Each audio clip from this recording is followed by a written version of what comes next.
Today we're going to the bad shit. I mean the really bad shit. But the thing about it, we don't really know what it is. At least if you look at the global perspectives, it's all kinds of stuff within my tradition. Adam and Eve ate off this tree that made them human beings, and it was the tree of life and death and good and evil. And I've talked before about, it looks like good is what makes us live, and evil is what makes us die. Evil, bad, connected to the word wicked. And basically, wicked is the general disregard for justice, truth, and virtue. And when I do my study on evil, I find there's two big categories. One's called natural evil, and the other's called moral evil. Like a hurricane is a natural evil, a toothache is a natural evil.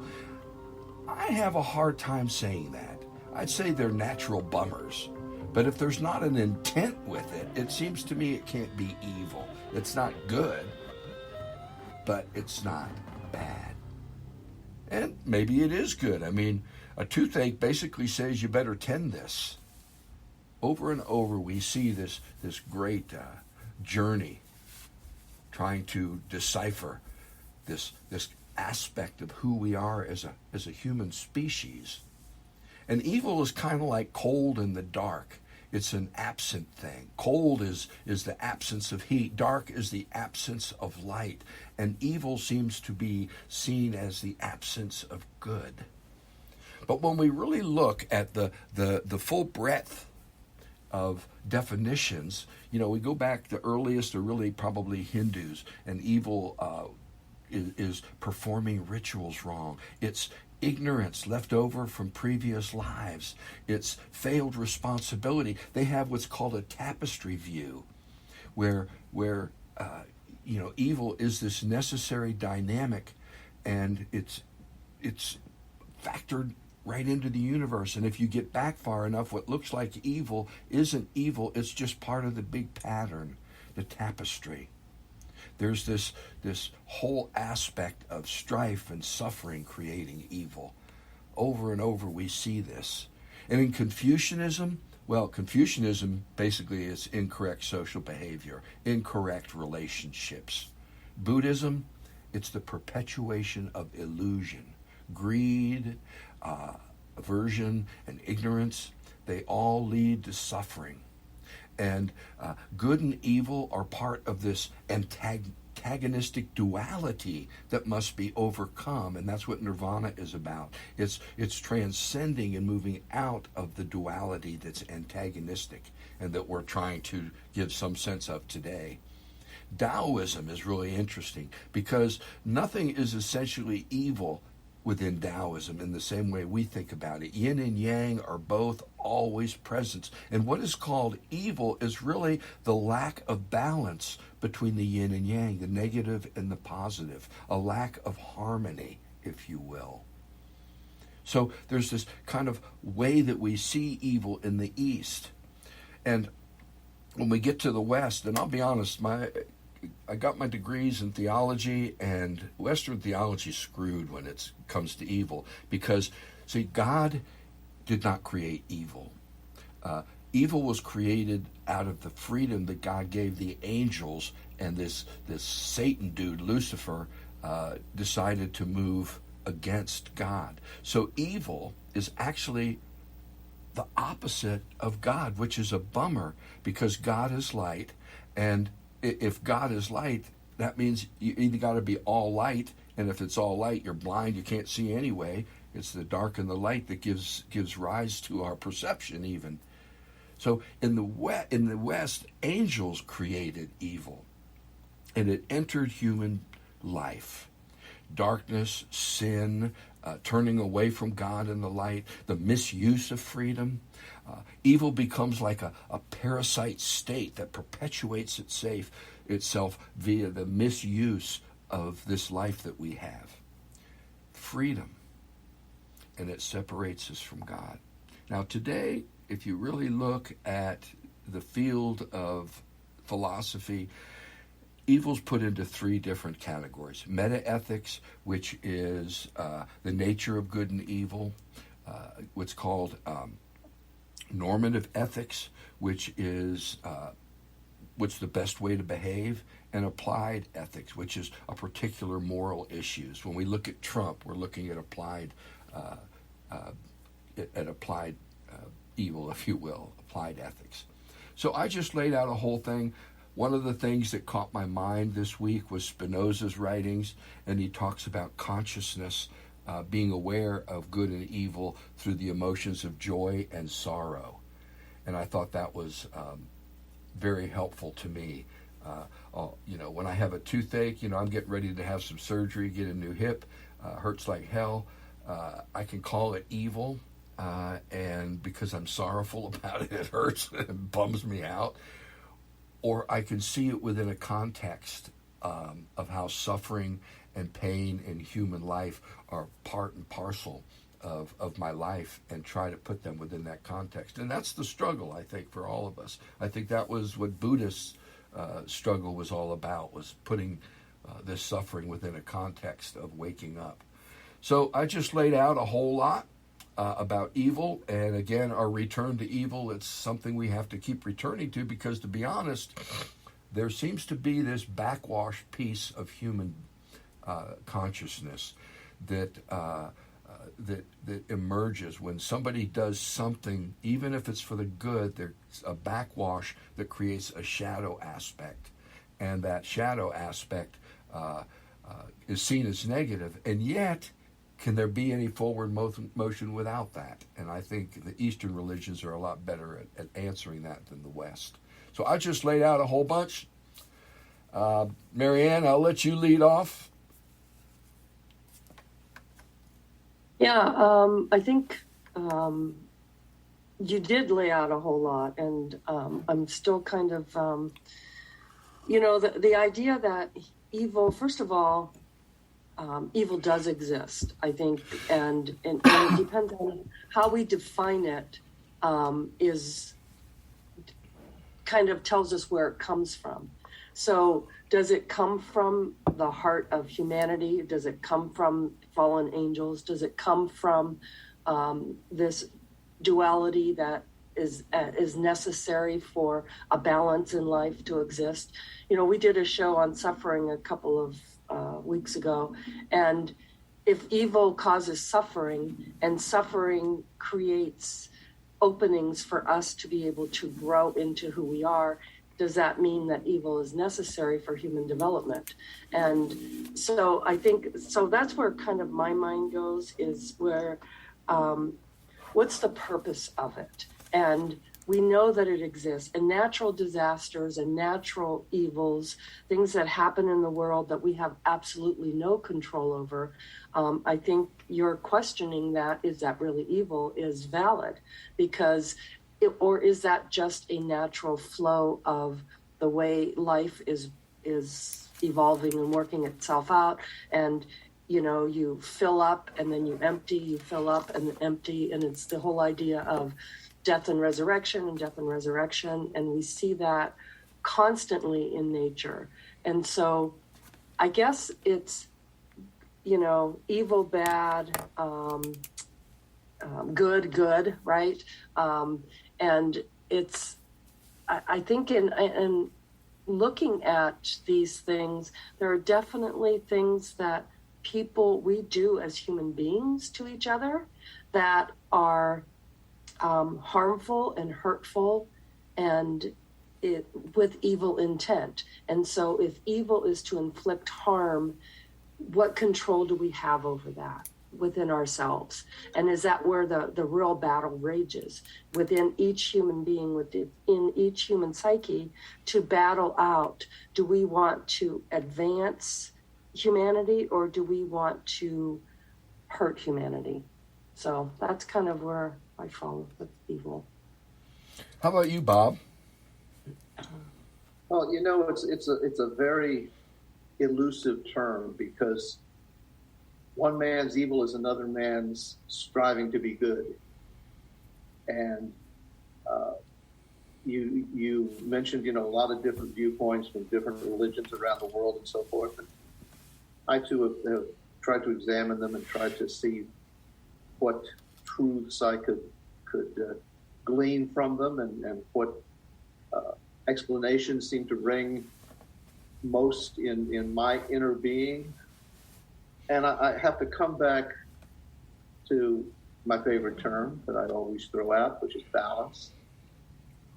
And I would say that evil is an excess of anything that forces it to become unbalanced, that forces it to move in a direction that may seem like it's a good direction to an individual or a group or a belief system, but it may, from the other viewpoint, be very detrimental to their freedom, safety, and maybe even life. Does Vladimir Putin get up in the morning and think, I'm going to be an evil person today? Yeah. Well, there's a lot of people in Ukraine that are waking up every morning and saying, that Vladimir Putin is an evil guy. And you look at the struggle between the left and the right in our country, where you have the right saying, well, we want complete freedom, and people are free to develop the way they want to develop and make as much money as they can make and have as much control over their lives as possible. And where the left is saying, well, we have to think about the overall effect of people's actions in society. We have to look at the society itself and how it is there. And the two are diametrically opposed to one another, but they lead to the same things. In the right, you lead to an autocrat who is all powerful because there's been no curbing his or her striving for power. And in the left, you have people who are slaves to some amorphous definition of the state, and they suddenly become slaves to that ideal. And you get people who are doing bad things to again, Russia is an example. You get 15 years in prison for questioning whether or not they're actually at war or whether it's a police action. So the excesses in anything is going to lead to evil, in my opinion. And what I'm trying to do here is meta-ethics. We can get lost in the applied ethics piece of it, and I don't want to do that, because you bring up some stuff that's real important in the meta-ethics conversation, and that's unintentional participation in systemic evil. And all of us are doing that. I mean, seriously, there's no way to be white and American especially and not participate in systemic evil. And that's, a lot of people don't like to see that. Now, given the nature of good and evil, and what I've tried to lay out with all the traditions, or at least the main ones, is that there seems to be this back pressure. I used to work on cars and motorcycles, and if you don't have the muffler right, you don't have the right amount of back pressure, and it'll burn your valves out, and in the manifold. It's an amazing thing. You've got to have this back pressure, and I wonder, Marianne, you talked a little bit about, the way suffering creates an opening and how we've addressed that. I wonder if evil isn't this back pressure piece that gives us a contrast and a footing against something to help us move forward. Because it seems to me the East has it closer to what is true and right, and that's that it is a balance. That what we call good and evil, positive and negative, are all part of it. I think of all the earthquake as an evil, and how the 1906 earthquake taught San Francisco to build their buildings completely different. And they have done so since then. So over and over, I think that that evil compounds itself. So systemic evil is like the morning dew. There's a condensation of it, and Trump is a condensation of some systemic evils, and we now have to address it in a way. He's the American dream personified for a third of Americans, and so what is the balance there? What is America? What are we looking for right now to try to find this balance? And I'm going to lay one more thing out before I turn it over to you guys. There are certain things that in my psychological studies that are indicators of people becoming evil. Denying reality, twisting the facts, withholding information, misleading people, lying constantly, remorselessness, avoiding responsibility, manipulating. This sounded like anybody? Fair weather friends, stealing your time, leading double lives, control freaks. These are all little vortices where evil can find a place to perpetuate itself in a parasitic way, in a viral way, that in your soul. Yes, and I think one of the, all of those things you laid out, and even what you were saying, Bob, too, that evil is something that hurts others. It's something that causes suffering for others. So whether you're on the left or the right, we all want freedom. We all want to be able to live our lives out.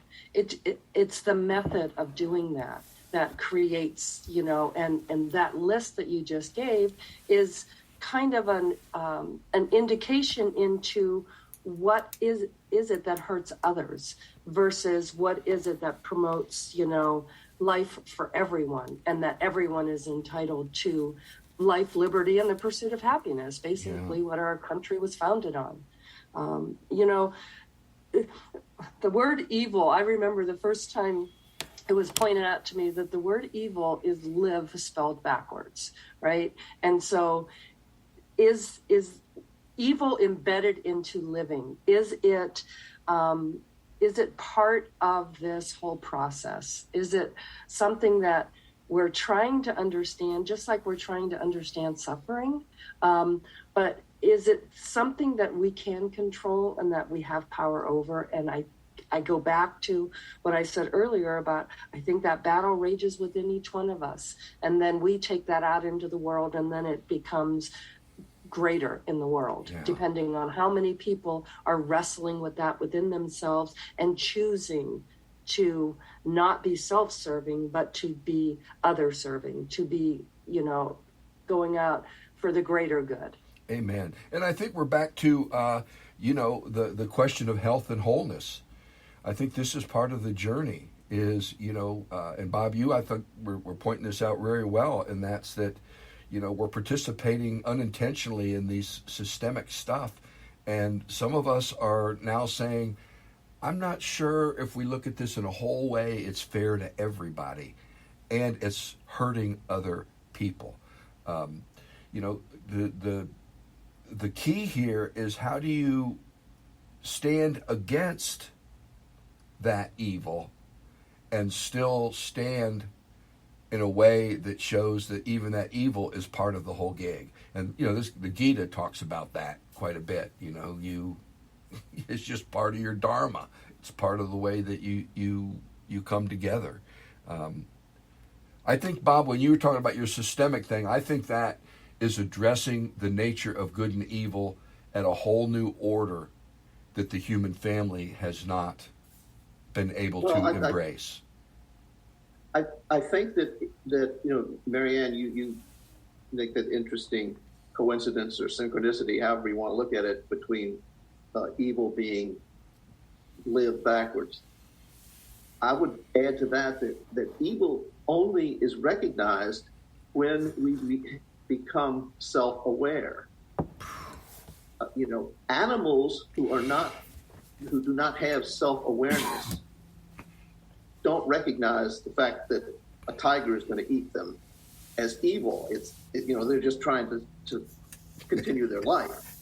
But once you become self-aware, you see the consequences of action. And the more aware we can become, the more we can follow the path of those consequences. And that's where we get back to the greater good. If we're acting in such a way that we're not aware of how those actions affect people 10, 20, 30 years from now, 100, 200, 500 miles from where you live, those things never stop. No, your actions never stop. Yeah. It's the old butterfly effect. It's the rock in the pool. It radiates forever. So as the more aware we can be of the fact that our actions have consequences, the better we're able to take actions that aren't going to result in someone else defining them as evil. And you're laying your finger on, Buddhism, you're not held morally accountable until you're morally aware. It's the same thing. But also it relates back to ignorance, that evil has as one of its roots ignorance.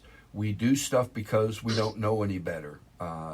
And once we learn that we know better and we keep doing it, then that creates a whole other order.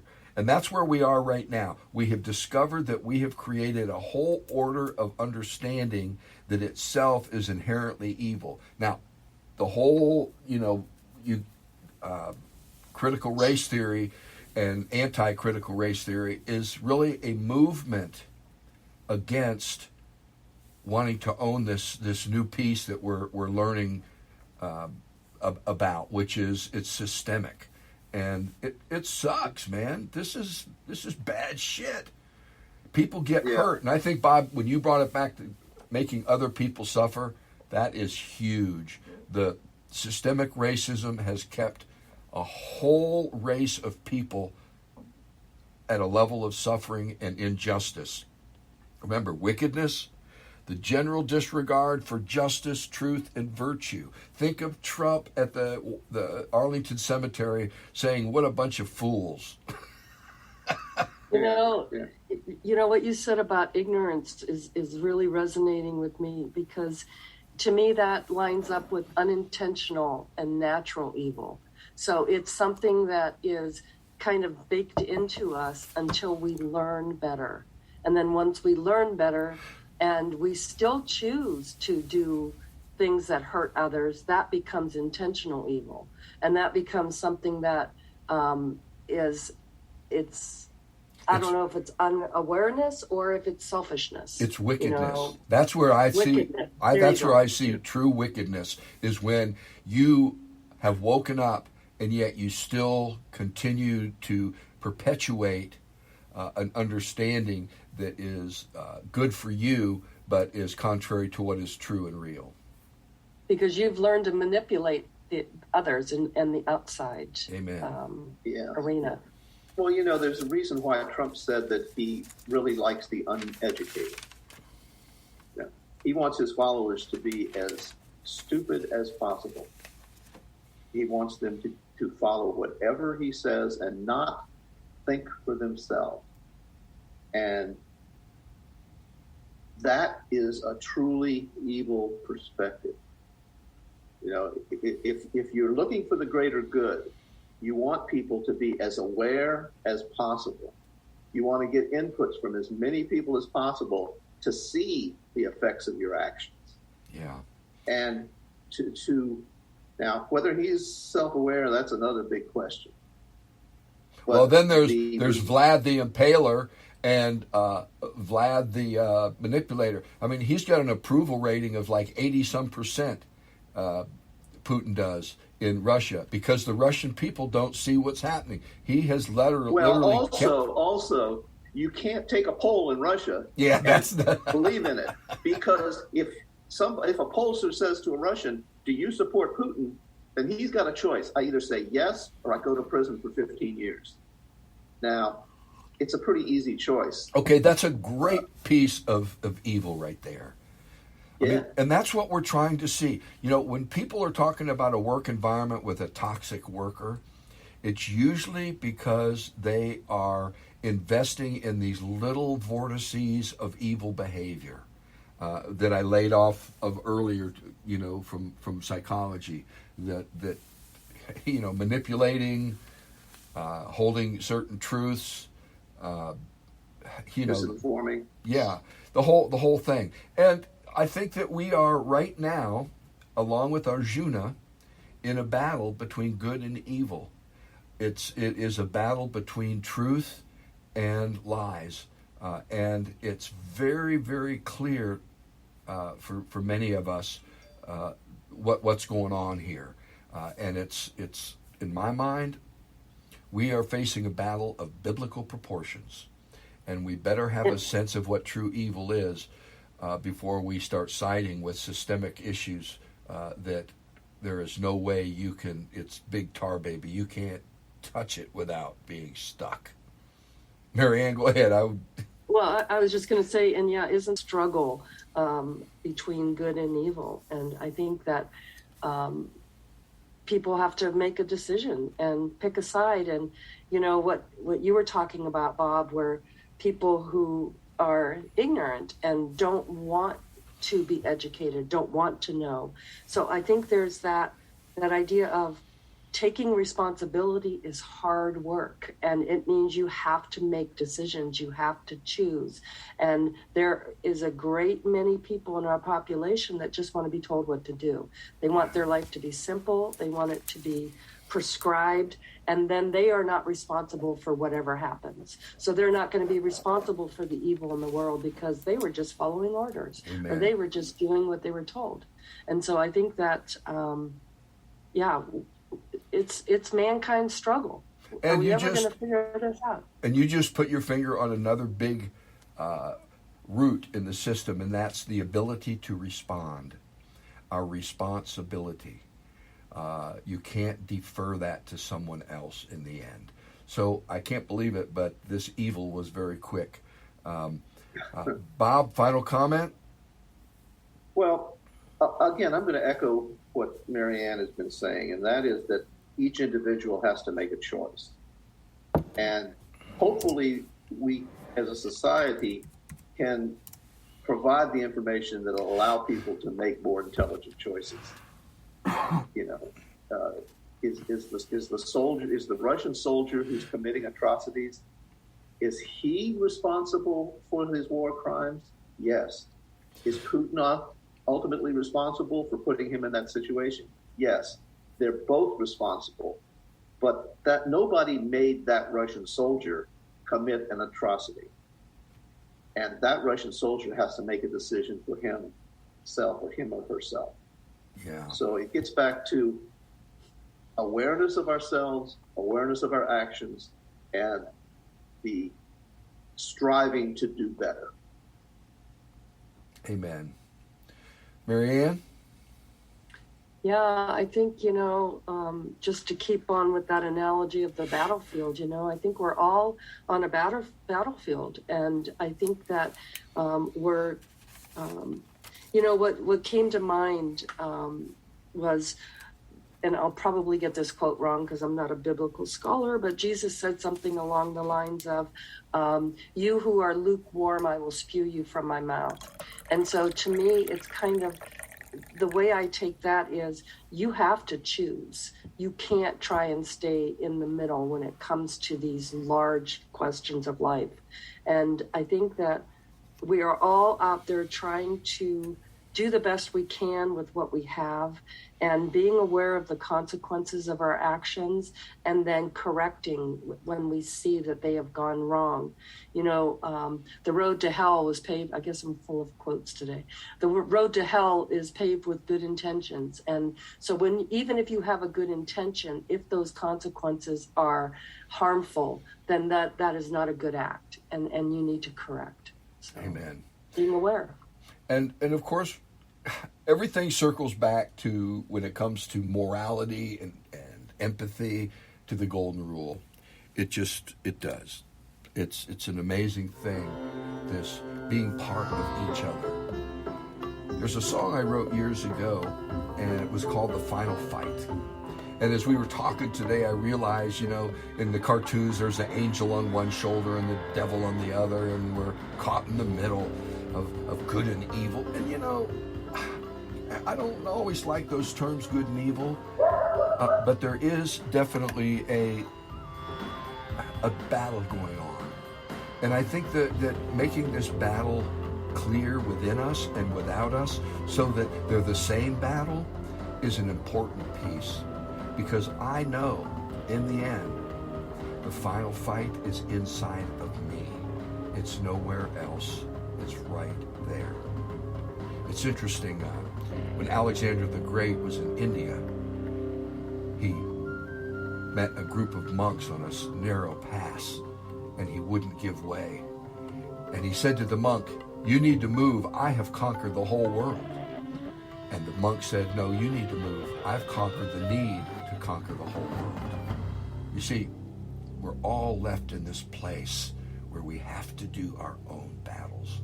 May it be gracious and holy, and in all things, may it connect you more completely with the one. God's peace.